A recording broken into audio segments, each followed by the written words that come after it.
My name is Tobias Bennett, 35 years old, and I never planned on becoming the thing my sister Amanda feared most. Her boss. Growing up as the family disappointment meant, I learned to work in silence while she collected accolades. That strategy served me well until last month, when worlds collided at her company meeting. The moment she mockingly called me irrelevant and pathetic in front of everyone still replays in my mind. Before I tell you how her face froze when her boss announced I was CEO, let me know where you are watching from in the comments and subscribe if you have ever been underestimated. The roots of my complicated relationship with Amanda stretch back to our childhood in a middle-class neighborhood just outside Boston. Our modest two-story colonial house on Maple Street was where the pattern first established itself. Amanda, 3 years my senior, was the undisputed star of the family from day one. She breezed through school with straight A's while I struggled to maintain BS, mostly due to my mind wandering to business ideas during class. She captained the debate team, became student body president, and maintained a social circle that seemed to include half the school. I was the creative, quieter sibling who spent hours sketching business plans in notebooks and taking apart electronics to see how they worked. The science fair of '98 remains particularly vivid in my memory. Amanda had created an elaborate project on environmental sustainability that won first place, complete with working solar panels she had assembled with guidance from our uncle who taught engineering.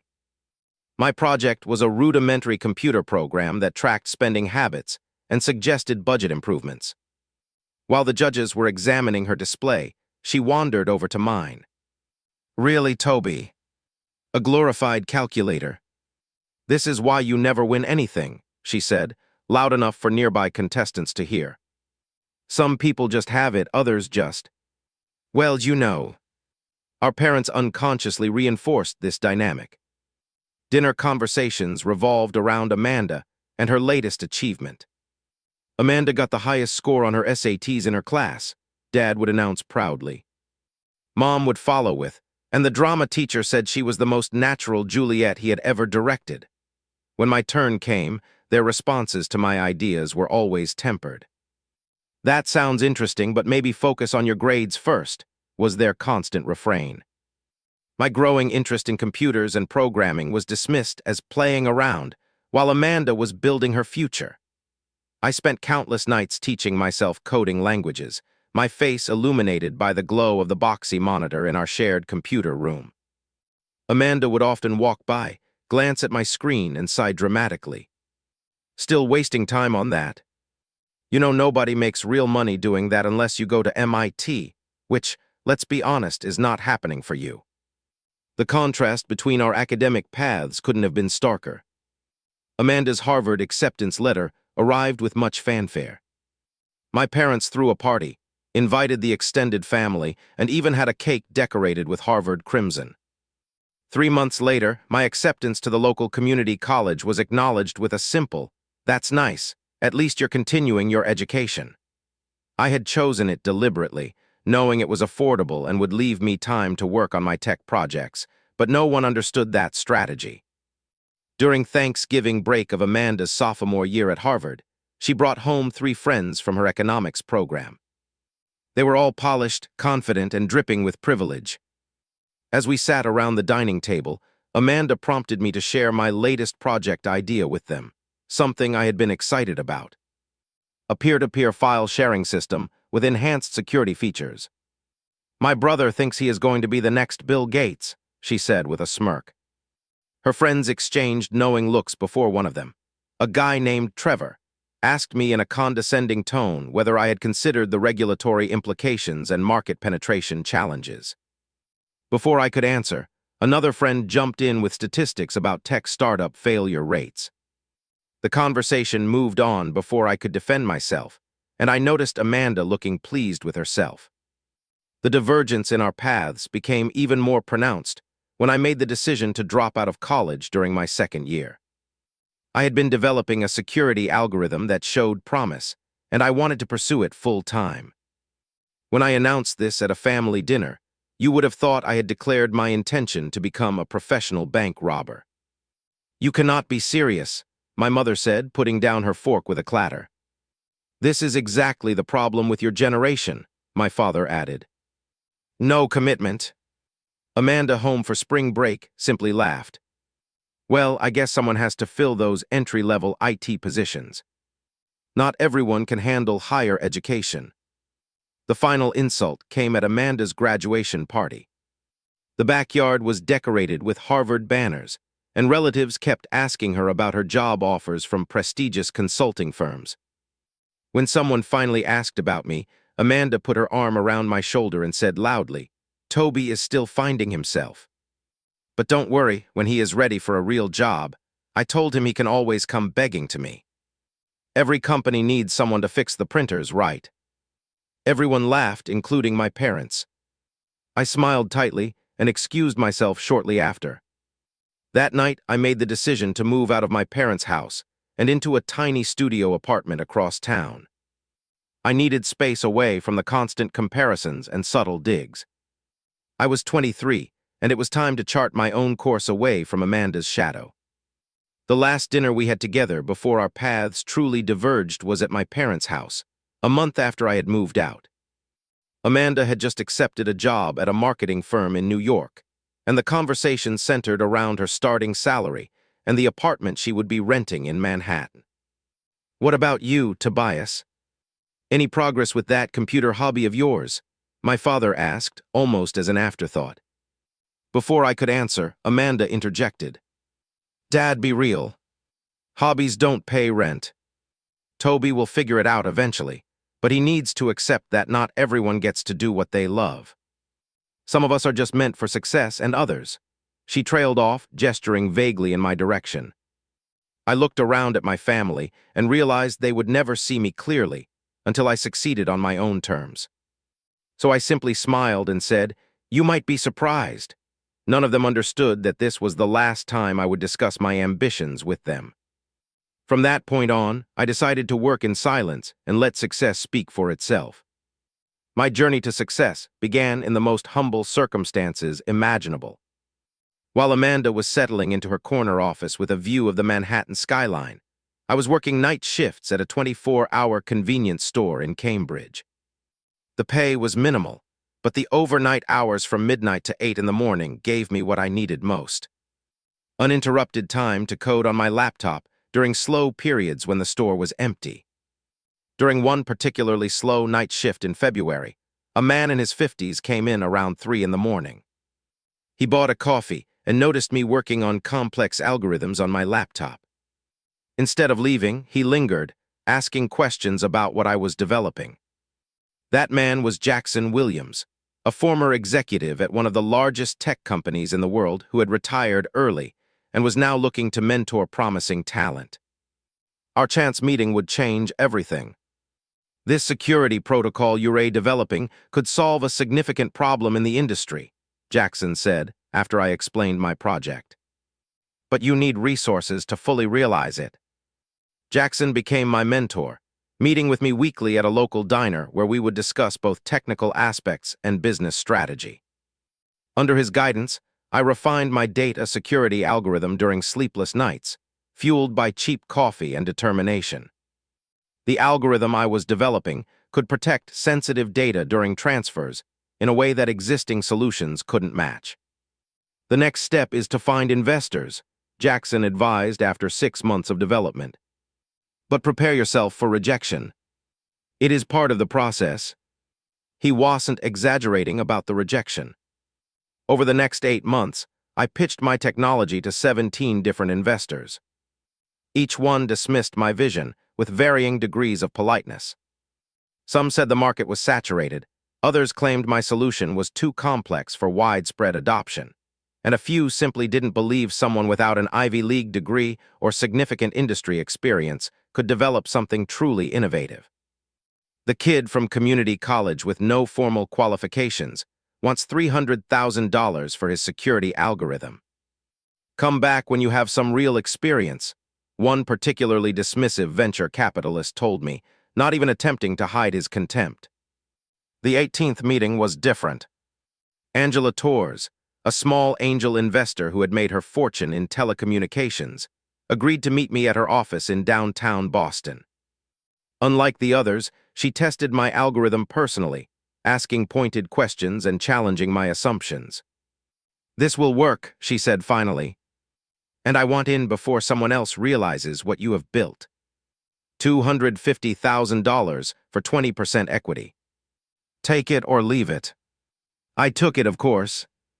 Within a month, I had rented a small office space in a rundown building and hired two brilliant programmers who believed in the vision.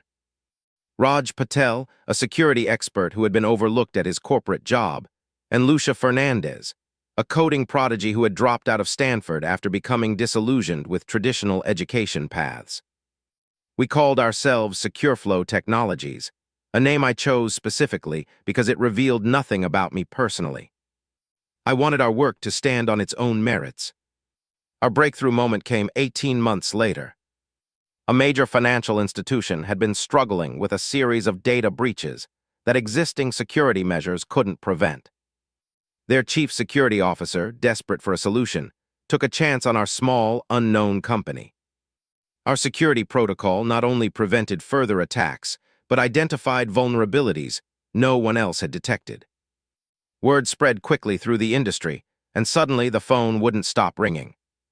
"You need to scale up," Jackson advised during one of our now weekly calls. "But do it strategically. Maintain control of your vision." Within a year, we had grown to 50 employees and moved to a proper office in downtown Boston. I made a strategic decision that would shape the company's future. I would operate entirely behind the scenes. Press releases mentioned SecureFlow Technologies and its innovative solutions, but never named me as the founder. Our company website listed me simply as T. Bennett, Chief Executive Officer, with no photograph. In an industry full of celebrity CEOs seeking the spotlight, I chose anonymity, partly from a desire for privacy and partly because I wasn't ready for my family to know about my success. The growth continued at a staggering pace. 200 employees, then 500 across 3 states. Our headquarters moved to Seattle, both for strategic industry positioning and, if I am honest, to put physical distance between myself and my East Coast family. The relocation allowed me to build the company with complete freedom from my past. Strategic acquisitions expanded our market reach. First, a small cybersecurity firm in Austin that had developed complementary technology. Then a data analytics company in San Francisco that allowed us to add artificial intelligence capabilities to our security protocols. With each acquisition, SecureFlow became more valuable and more influential in the tech world. 5 years after that fateful night shift meeting with Jackson, Forbes listed SecureFlow among its top disruptors in the technology sector. The article mentioned the company's revolutionary approach to data security, but contained no personal details about me, exactly as I had arranged with their editorial team. My parents sent me a link to the article, asking if I had seen this interesting company that was doing the kind of work I had always talked about. I simply replied, "Looks interesting." The watershed moment came when a venture capital consortium offered $120 million for a 15% stake in the company. The deal made national news in financial circles, and overnight, SecureFlow became a major player. I was now, on paper, worth over $500 million, and not a single family member or childhood friend had any idea. 7 years into our growth trajectory, an opportunity arose that would force me to confront my past. TechServe, a mid-sized tech services company with offices in Boston, New York, and Washington, D.C., was struggling financially despite having solid technology and a respectable client base. Their management had made a series of poor decisions that left them vulnerable to acquisition. What made them particularly valuable to us was their established presence on the East Coast, where we were looking to expand. During the due diligence process, I discovered something that made me pause. Amanda was employed at TechServe as their marketing director for the Boston office. She had moved from New York 3 years earlier after hopping between several jobs. According to her LinkedIn profile, each move had been a strategic career advancement, but reading between the lines, I suspected things hadn't gone as smoothly as she portrayed. I faced an ethical dilemma. Should I reveal myself during the acquisition or remain anonymous to her? The acquisition made perfect business sense regardless of my personal connection, but I knew that eventually, as CEO, I would need to visit all divisions of the company. After much consideration and several late-night discussions with Jackson, who remained my trusted advisor, I decided to proceed with the acquisition without revealing my identity. The deal was completed within 3 months, and TechServe became the East Coast division of SecureFlow Technologies. Reports soon reached me about performance issues in the marketing department of our Boston office. Reviews were mixed but concerning. The department was underperforming compared to other divisions, with complaints about micromanagement and poor team morale. The name at the center of these reports was familiar. Amanda Bennett. You need to address this personally, my COO advised during our quarterly review meeting. The East Coast division needs a hands-on evaluation from leadership. And so, after years of building my success in private, circumstances were pushing me toward an inevitable confrontation with my past.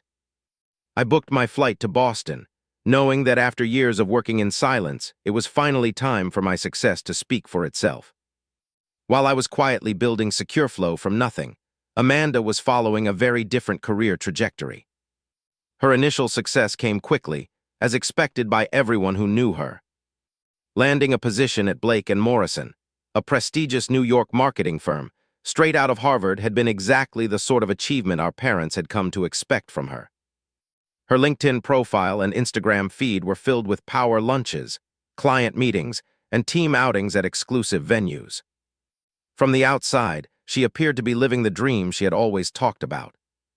What wasn't visible on social media was the reality beneath the carefully curated image.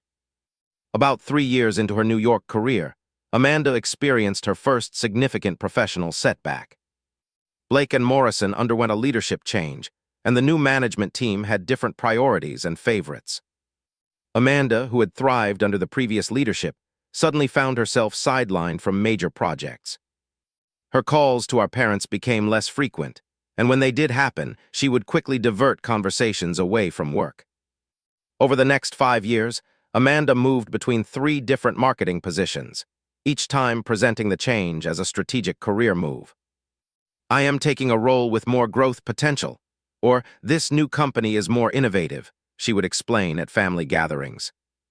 But reading between the lines of what mutual acquaintances said, I pieced together a different story.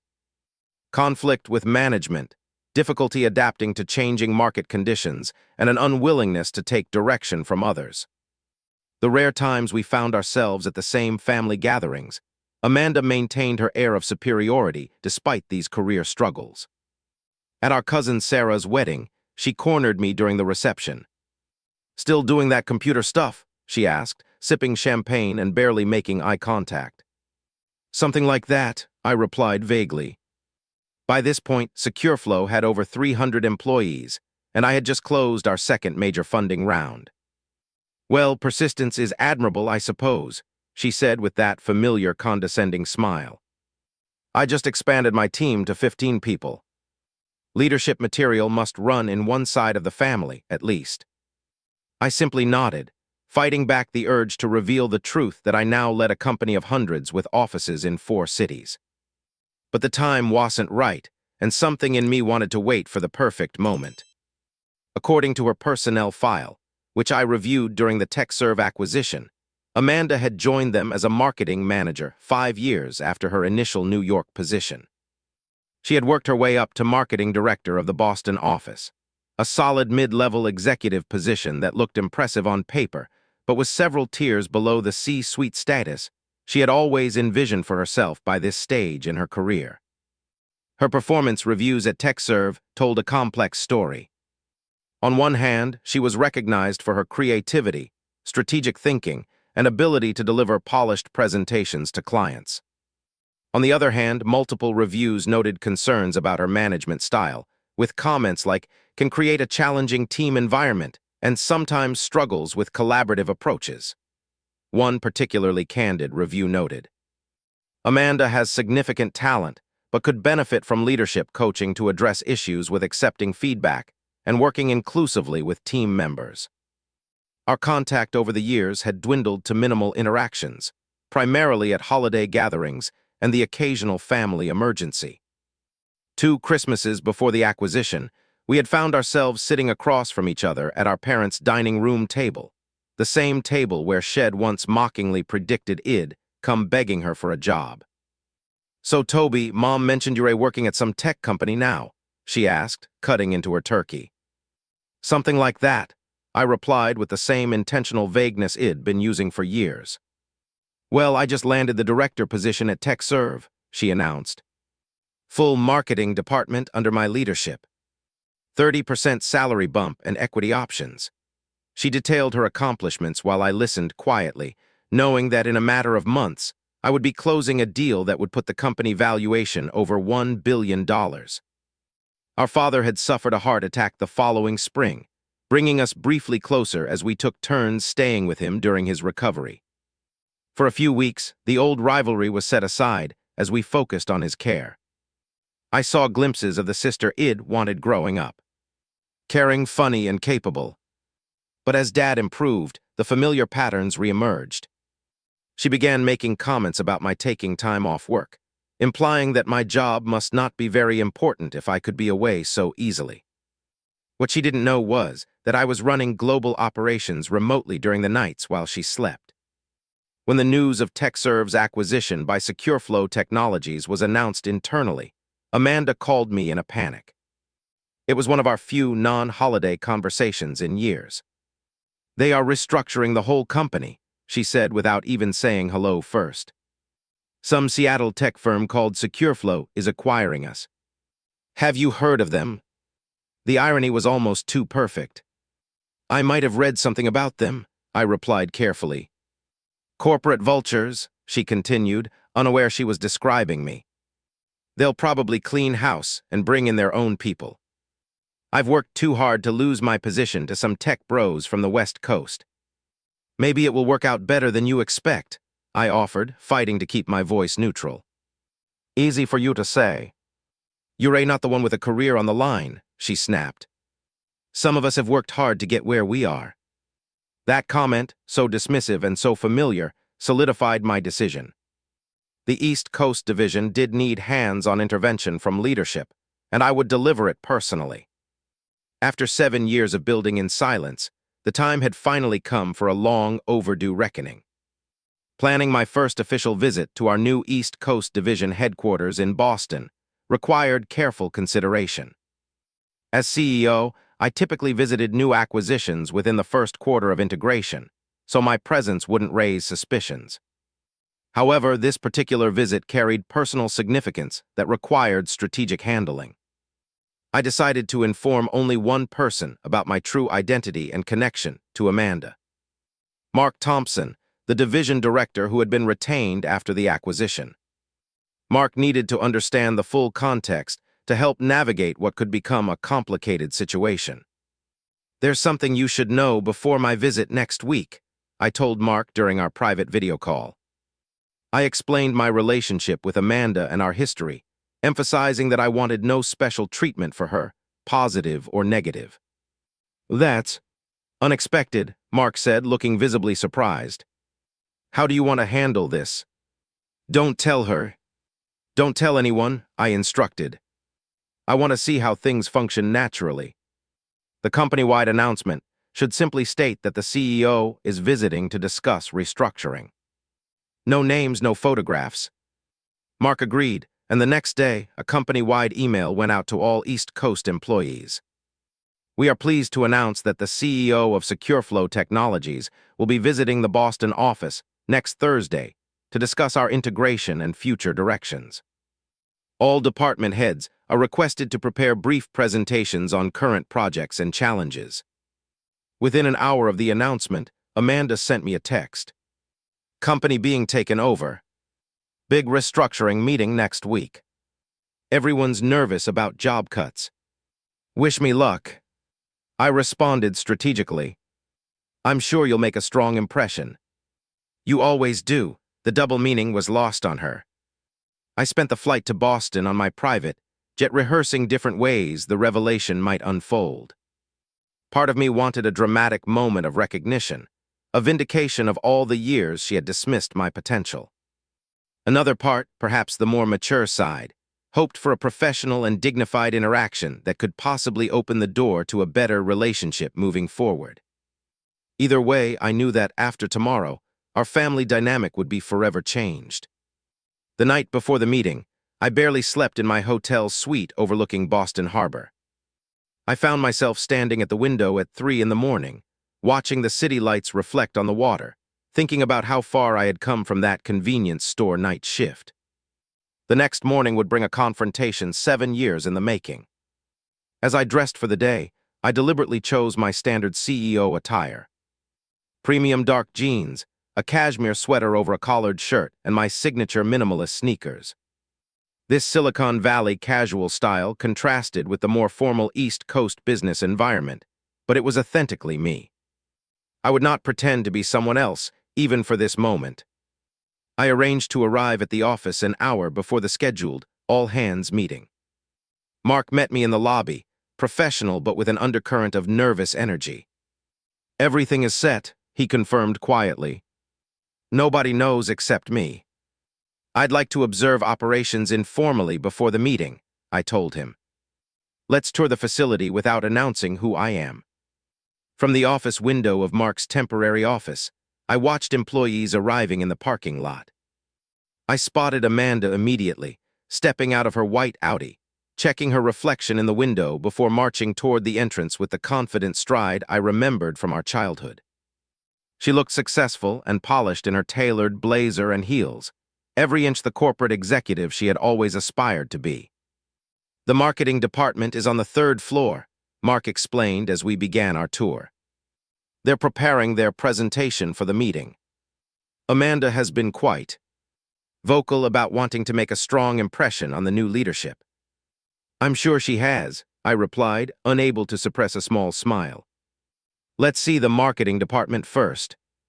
As we rode the elevator to the 3rd floor, I felt a strange mix of emotions. Anticipation, vindication, and underneath it all, a lingering trace of that little brother who had always lived in his sister's shadow. The elevator doors opened, and Mark led me through a series of cubicles toward the glass-walled conference room where Amanda's team was gathered. Through the glass, I could see her directing her team, gesturing at a presentation displayed on the wall. She looked confident and in control, unaware that her carefully constructed professional world was about to collide with her past in a way she could never have anticipated. Mark knocked on the glass door. "Sorry to interrupt, but I wanted to introduce someone before the meeting." Amanda turned, her expression shifting from annoyance at the interruption to shock as she recognized me. For the first time in our adult lives, I saw something I had never seen directed at me from her before. Confusion. "Tobias?" Amanda's voice carried a mix of disbelief and immediate displeasure as she stared at me standing in the doorway of her meeting room. "What are you doing here?" The 6 members of her marketing team all turned to look at me, clearly confused by their director's reaction to an unfamiliar visitor. I maintained a calm exterior despite my racing heart. "Hello, Amanda," I said evenly. "Don't let me interrupt your preparation. I'm just here for the company meeting."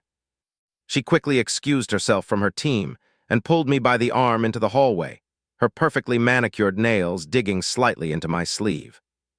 Mark discreetly stepped away, giving us space while remaining within sight. "Seriously, what are you doing here? How did you even get past security?" she hissed, looking around to ensure none of her team could overhear. "I was invited," I replied simply. Her eyes narrowed with suspicion.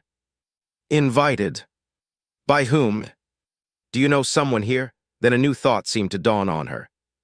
"Wait, are you looking for a job? Is that it? You could have called me instead of just showing up. This is incredibly unprofessional, Toby." I couldn't help but find her assumption amusing. "I'm here for the all-hands meeting about the restructuring. Same as everyone else. This is an internal corporate meeting about sensitive business matters," she said, her voice taking on the condescending tone I knew so well. "Not some networking event for you to hand out resumes. This is my workplace, my career." I understand that. No, you don't. She glanced at her watch. Look, the meeting starts in 20 minutes. Just sit in the back and don't say anything. I have a very important presentation to give to the new executive team. We can talk about whatever this is after work. Mark approached us again. Everything okay here? Fine, Amanda said with a tight smile. My brother was just leaving. Actually, Mark interjected smoothly, he'll be joining us for the meeting. Amanda shot him a confused look, but didn't dare question a superior in front of me. Of course. I'll make sure there's a seat for him.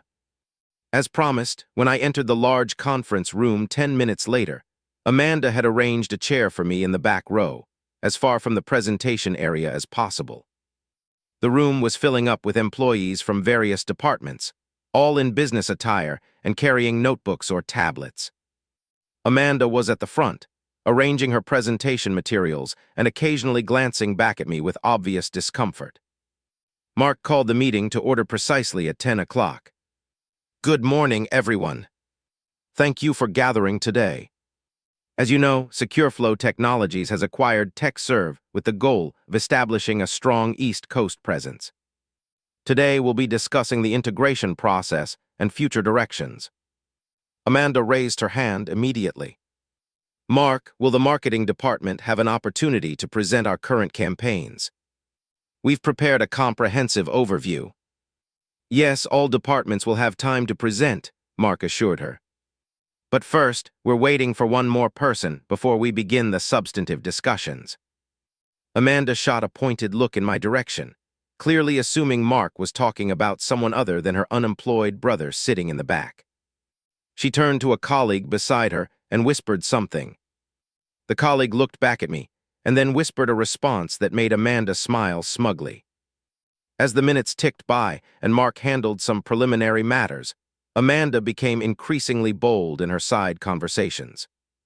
She kept glancing back at me, whispering to those around her, and occasionally letting out small, derisive laughs. The colleagues closest to her began to look in my direction with curiosity and barely concealed amusement. I maintained a neutral expression, even as I could read her lips telling someone, "That's my little brother." Always showing up at the wrong time. Finally, apparently emboldened by her colleagues' reactions and Mark's continued discussion of administrative matters, Amanda turned more fully in her chair. Some people just can't make it on their own merit, she said in a stage whisper clearly meant to be heard by those around her. They think connections are the same as qualifications. Several people chuckled, and Amanda, encouraged by this response, continued more boldly. She stood up, ostensibly to retrieve a water bottle from the side table, but used the opportunity to make her performance more visible. Mark, she said, loud enough for the room to hear, before we continue, I should probably mention that my brother is visiting today. She gestured toward me. He's been interested in what we do here. The room's attention shifted to me, and I felt dozens of eyes evaluating me based on Amanda's introduction. Amanda, we're in the middle of a meeting, Mark cautioned, but she was too committed to her performance to heed the warning. I just want to be transparent, she continued, her voice carrying the artificial sweetness I recognized from countless family gatherings. Tobias here has always been searching for his path. He's had some ideas about computers over the years. She emphasized the word ideas in a way that made it clear she thought they were little more than fantasies. Mark tried again. Amanda, I really think we should move on with the agenda. Just one moment, she insisted, fully committed now. I think it's important for everyone to understand the situation. My brother has always been the family dreamer. While some of us were working hard for our achievements, getting into top schools, building real careers, she gestured to herself, and then around the room. Others have been jumping between projects and ideas without ever quite landing anywhere substantial. The room had grown uncomfortably quiet. Some employees looked embarrassed, while others seemed morbidly fascinated by the unprofessional display. He's probably here hoping for an entry-level position, Amanda continued, now fully addressing the room. And while I admire the initiative, I want to be clear that there's no nepotism in my department. Everyone here has earned their place through hard work and proven ability. Mark stood up, his expression serious. Amanda, I strongly suggest you stop now. But she was too far gone in her moment of perceived superiority. It's nothing personal, she said, looking directly at me for the first time since she'd begun her speech. But some of us are built for success and others. Well, Toby has always been irrelevant in the professional world. Rather pathetic, really. A bit lost. It's just how it is. That's enough, Mark's voice was stern. Amanda, misreading the situation entirely, nodded in agreement. You're right. We shouldn't waste any more meeting time on this. I'm sure HR can point him towards some appropriate entry-level listings after we're done with the important business. That's when Mark delivered the line that would change everything. Amanda, that's our CEO, Tobias Bennett. The silence that followed was absolute. Not a cough, not a shuffling paper, not even a breath seemed to disturb the frozen moment. Amanda's expression transformed as the color drained from her face. Her mouth opened slightly, but no sound emerged. Every eye in the room darted between her mortified face and my calm exterior as I stood up from my seat in the back row. Thank you, Mark, I said evenly, walking toward the front of the room. I think now would be a good time to properly introduce myself to everyone. The walk from the back of the conference room to the podium felt like crossing a chasm. Every step echoed in the absolute silence that had fallen over the room. Amanda remained frozen in place, her face a mask of shock and dawning horror. Her colleagues had physically shifted away from her, creating a visible island of isolation around her once commanding presence. Good morning, everyone, I began, my voice steady and professional. I'm Tobias Bennett, founder and CEO of SecureFlow Technologies. I want to thank you all for your patience during this transition period and for the warm welcome to your Boston office. As I launched into my prepared presentation about the company's vision and the exciting future of the East Coast division, I could see the collective processing happening across the room. Employees were making connections, understanding the magnitude of what they had just witnessed, and recalibrating their understanding of both their new CEO and their marketing director. I deliberately maintained a completely professional demeanor, giving no indication of the personal drama unfolding. My presentation covered our 5-year growth strategy, the planned investments in the Boston office, and the expanded roles many departments would play in our global operations. SecureFlow began with a fundamental belief that security solutions could be both more effective and more user-friendly, I explained, advancing through my slides. That vision has carried us to where we are today, with over 700 employees globally, and a client list that includes 40% of the Fortune 500. From the corner of my eye, I could see Amanda trying to discreetly gather her materials, clearly hoping to slip out of the room unnoticed. Mark, sitting nearby, subtly shook his head at her, a clear indication that leaving would only compound her error. She slowly sank back into her chair, eyes fixed on the table in front of her. The East Coast division will be crucial to our next phase of growth, I continued. Your established client relationships and regional expertise complement our technological innovations perfectly. This isn't about SecureFlow absorbing TechServe. It's about creating something stronger than either company could be separately. As I outlined the restructuring plan, including a significant overhaul of several departments, I noticed employees taking detailed notes and nodding with growing enthusiasm. The marketing department section of my presentation was particularly comprehensive, outlining new directions and approaches that would better align with SecureFlow's global brand strategy. I discussed these changes without once directly acknowledging Amanda or making eye contact with her. We'll be implementing a more collaborative approach to marketing, I explained, moving away from traditional hierarchical structures toward integrated teams that work directly with product development from concept through launch. When I opened the floor for questions, hands shot up across the room.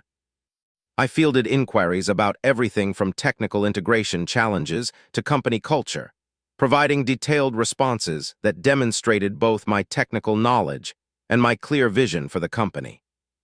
With each thoughtful answer, I could feel the room's energy shifting from the earlier awkwardness to genuine engagement and even excitement about the future. Throughout the Q&A session, not a single question came from the marketing department table where Amanda sat.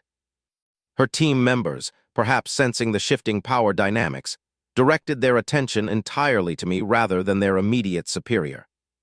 The physical distance between Amanda and her colleagues grew more pronounced as people subtly repositioned their chairs away from her during the extended discussion. As the meeting concluded, I made a point of acknowledging each department's contribution to the company's success. I want to thank our engineering team, customer service representatives, sales department, IT support staff, and administrative team for your dedicated work and the warm welcome. The omission of the marketing department was subtle but unmistakable. Employees began approaching me immediately after the meeting adjourned, introducing themselves and expressing enthusiasm about the acquisition. Amanda remained seated as the crowd around me grew, clearly unsure of her next move. Several times she appeared to stand up and move in my direction, only to change her mind and sit back down. Her colleagues, who had laughed at her jokes just an hour earlier, now avoided eye contact with her as they waited for their turn to speak with me. The transformation in her status within the office had been immediate and total. After speaking with numerous employees, I saw Amanda finally making her way toward me as the crowd thinned. Before she could reach me, I turned to Mark. I have several more meetings scheduled today. Let's continue with the department head discussions in the small conference room. Of course, Mark agreed. We're set to begin in 5 minutes. I turned to Amanda, who had finally reached me, her expression a complex mixture of shock, embarrassment, and the beginning stages of damage control. We'll speak privately at the end of the day, I told her quietly but firmly. 4:30 in the executive conference room. Tobias, I didn't realize, she began, but I cut her off with a small shake of my head. 4:30, I repeated, and walked away with Mark to begin the next scheduled meeting. The rest of the day unfolded in a surreal parallel reality. In meeting after meeting, I was the engaged, visionary CEO discussing integration strategies, technology roadmaps, and personnel decisions. Meanwhile, through glass walls and open office spaces, I occasionally caught glimpses of Amanda's day unraveling. Word had spread quickly throughout the building. As I moved between meetings, I overheard snippets of conversations about the marketing director's brother. And can you believe she said that to the CEO? Each time I passed by groups of employees, conversations would halt momentarily as they nodded respectfully in my direction. During my lunch meeting with the executive team, Mark informed me that Amanda had been moved to a different office. Standard procedure during restructuring, he explained professionally, though we both understood the subtext. Her team requested guidance on whether to continue with the current marketing plan or wait for new directives. Tell them to pause major initiatives pending our strategic review, I replied, maintaining the fiction that this was simply a business decision. In the afternoon, I glimpsed Amanda through the glass wall of her new, significantly smaller office, speaking animatedly on the phone. Later, I saw her in the break room, standing alone while conversations flowed around her but never included her. At one point, I passed the women's restroom just as an employee was telling another. She was in there crying. Can you blame her? Her career is basically over. As the day wound down and the Boston skyline began to glow with early evening lights, I made my way to the executive conference room for the meeting that had been looming over both of us all day. I arrived first and chose a seat facing the door, preparing myself for a conversation 7 years in the making. The executive conference room was silent, except for the faint hum of the air conditioning as I waited for Amanda. The large windows offered a spectacular view of the Boston skyline, transitioning from day to evening, but my mind was focused entirely on the conversation to come. At precisely 4:30, Amanda knocked and entered. Her attempt to project confidence couldn't mask the strain of the day. Her makeup had been refreshed, but her eyes betrayed hours of distress. Have a seat, I said, gesturing to the chair across from me. She sat down and immediately launched into what sounded like a prepared speech. I want to congratulate you on your success, Tobias. I always knew you had potential. Everyone in the family is going to be so proud when they hear about this. I'm sorry about the misunderstanding earlier. If I had known... Let's not do that, I interrupted gently. Let's be honest with each other, perhaps for the first time in our adult lives. Her carefully constructed facade faltered. What do you want me to say? Nothing yet. Just listen. I took a breath, organizing thoughts I'd rehearsed countless times over the years. Growing up, you were the star, and I was the disappointment. That was the family narrative, reinforced every day in 1,000 small ways. Every achievement of yours was celebrated, while my interests were dismissed as hobbies or distractions. That's not fair, she protested weakly. Mom and Dad were supportive of both of us. Were they? I asked. Do you remember the science fair of '98? You won first place, deservedly so. Do you remember what you said about my project? She looked down at her hands. That was a long time ago, Toby. We were kids. You said, this is why you never win anything. Some people just have it, others don't. You were 15, old enough to understand what you were saying. I don't remember that specifically, but... What about your Harvard graduation party? When you told everyone I could come begging to you for a job someday. That every company needs someone to fix the printers. Amanda's defense mechanism shifted to anger. Why are you bringing up ancient history? If this is some kind of revenge. It's not revenge, I said firmly. It's context. This morning in front of your colleagues, you called me irrelevant, pathetic, and lost. Those weren't new sentiments, Amanda. They were the same things you've been saying for 20 years, just with a more attentive audience. Her anger collapsed as suddenly as it had appeared. I didn't know, she whispered. How could I have known that you were? This, she gestured vaguely, encompassing my position and success. You couldn't have known, I acknowledged. I deliberately kept my success private. I didn't put my name on press releases or give interviews. I built SecureFlow behind the scenes while everyone, including our family, assumed I was still struggling to find my path. Why, she asked, genuine confusion in her voice. Why would you hide your success? I considered the question carefully. Initially, it was practical. In the tech industry, staying under the radar has advantages. But if I'm being completely honest with both of us, part of me was waiting for this moment. I wanted to succeed on my own terms, without family expectations or comparisons. And yes, there was a part of me that imagined a moment of revelation that would force a recalibration of how you saw me. Amanda was quiet for a long moment, processing this admission. So this whole thing, buying TechServe, coming here today. It was all to embarrass me. No, I said firmly. The acquisition made perfect business sense. TechServe has valuable clients and talented people. Finding out you worked here was a coincidence, but once I knew, I had to decide how to handle it. I could have sent someone else to lead the integration, but I chose to come myself. To prove something to me, she said, her voice small. To resolve something between us, I corrected. The dynamic we've had since childhood isn't healthy for either of us. It needed to change. Well, it's certainly changed now, she said with a bitter laugh. You're the successful CEO, and I'm the humiliated employee who insulted the boss in front of everyone.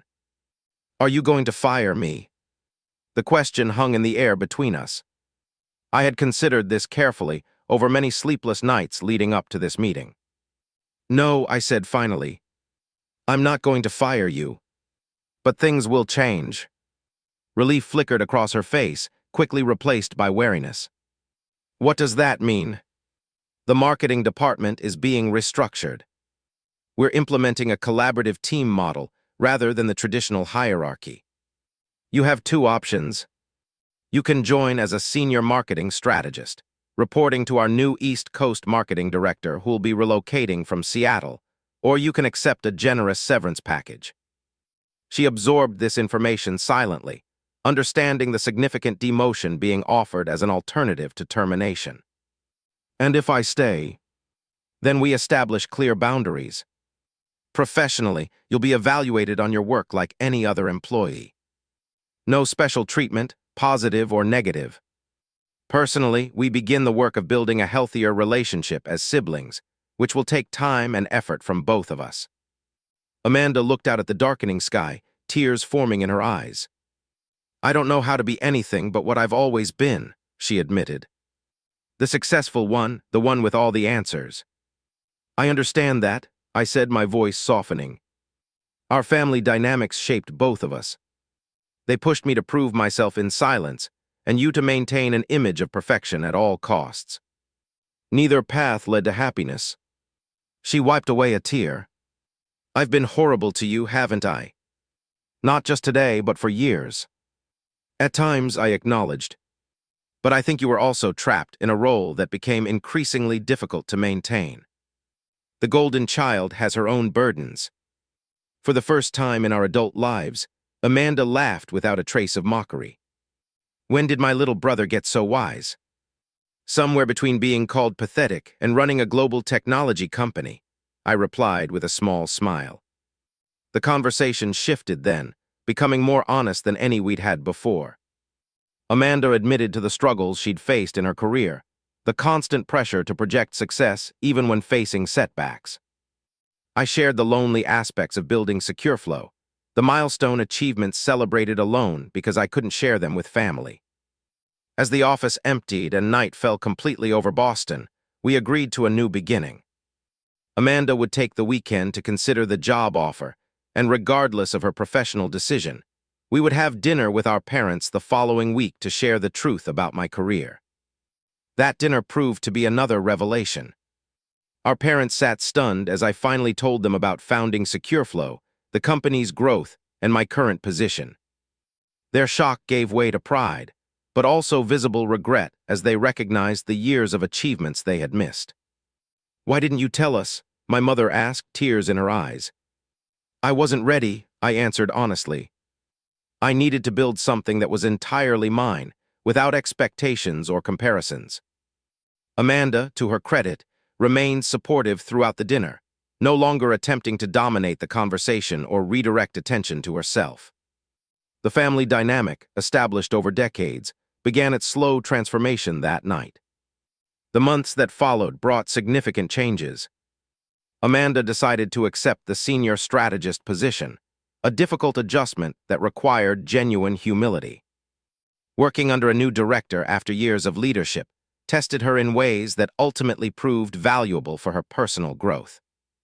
There were difficult days and occasional relapses into old patterns, but she demonstrated a resilience I had never given her credit for. For my part, I learned that success had not fully healed the wounds of my childhood.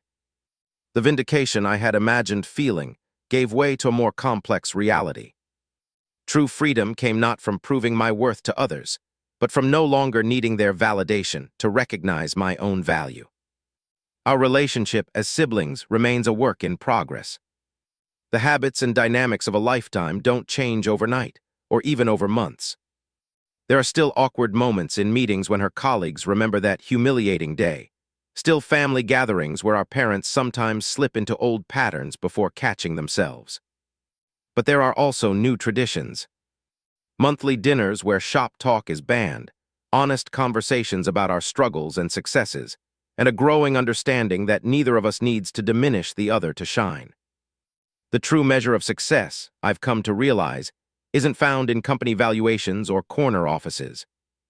It's in the freedom to be authentically yourself, to work toward goals that matter to you, and to build relationships based on mutual respect rather than competition. Amanda and I may never fully escape the shadows of our childhood roles, but we've learned to step into the light of new possibilities, both professionally and personally. And in the end, that might be the greatest success story of all. Have you ever been underestimated by someone close to you, only to prove them wrong later? Or have you been in Amanda's position, having to rebuild after a humbling experience?